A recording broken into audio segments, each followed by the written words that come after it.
Welcome to EDU 524 Week 2. So this week you're going to be talking about Code of Ethics. You're going to be sharing what your school or what your district has in the thread discussion. As a reminder, initial post by Thursday, and then 2 replies by the following Sunday night. If you've not looked at the rubric for that, please take a look at the guidelines of the discussion forum, so that you know what I am looking for and what your classmates are looking for.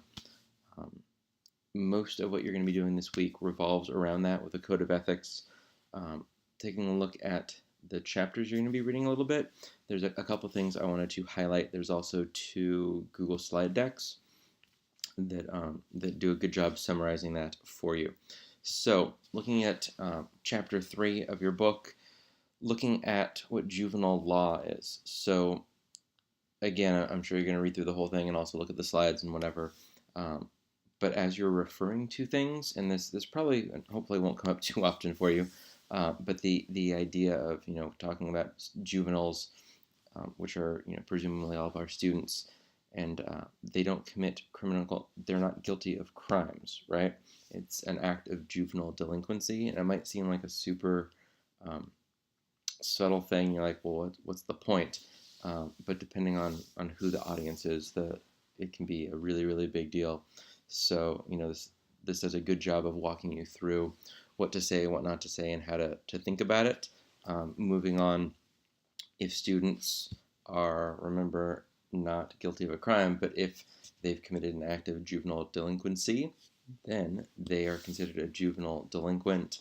And if you didn't know, juveniles don't have attorneys. They don't have a right to an attorney. And they don't get a sentence, they get a disposition. The goal of it is the welfare of the child, not punishment. So that's the big thing I wanted to make sure and point out with Chapter 3. Chapter 4 talks about at-risk students, and I think more interestingly, at least to me, talks about different types of families and different things to think about. I think one thing that we tend to get, especially if we get resources from other teachers that have been using it for years, it's just like, cool, here's what you send for back to school night. Go. Here's what we send it for open house. Send it. Do you want to add your name to the bottom? Sure. And yet so much of it is historically, like, have your mom and dad sign this.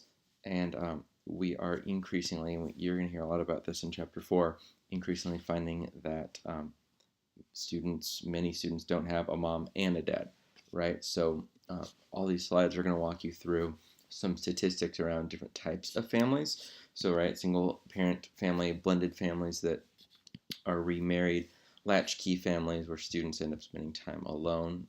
Gives you some statistics about that.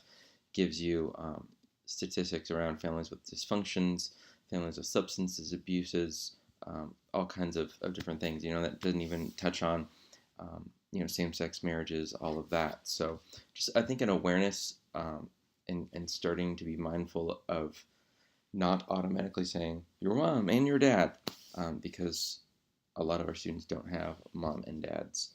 And then it also goes through some great resources that again, it's some pretty heavy stuff sometimes, talking about parental psychopathology and domestic violence.